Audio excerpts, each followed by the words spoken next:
Some Indiana lawmakers say they are preparing for a possible redistricting vote. As CBS 4 State House reporter Hannah Adamson explains, leadership has yet to release any official plans, let alone a map. Indiana House Speaker Todd Huston told lawmakers last week to keep their calendars open for early December, potentially paving the way for a redistricting vote.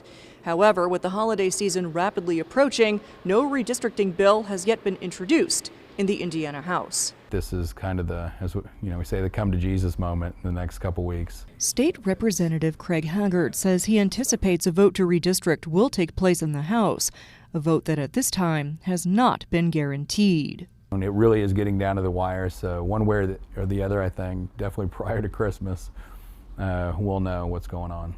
Indiana House Speaker Todd Huston says there are enough votes in the caucus to pass new maps. But political science professor Laura Wilson says even if that happens in the House, there's no indication the measure would survive in the Senate. I think you'd actually erode a lot of faith in leadership, a lot of the legitimacy of the institution if they suddenly came back and completely flip-flopped on the issue. Governor Mike Braun says he may support efforts to replace Senate President pro tem Rod Bray. Republican strategist Michael Murphy says it's highly unlikely that would happen anytime soon. What he would do is he would work within the Senate caucus to get that done after the November election. He can't get rid of Bray before that. On top of that, Wilson says Braun has already exhausted all legal methods to get the Senate to vote. Governors can speak out to constituents, to talk to Hoosiers, to encourage them to reach out to their legislators.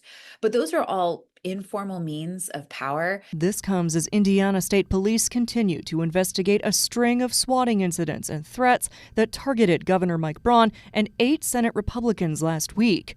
ISP says as of Monday morning, there are no new updates to report.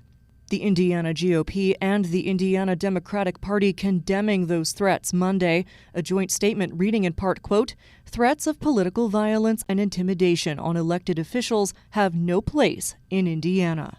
Both the Indiana House and the Indiana Senate are scheduled to reconvene on January 5th.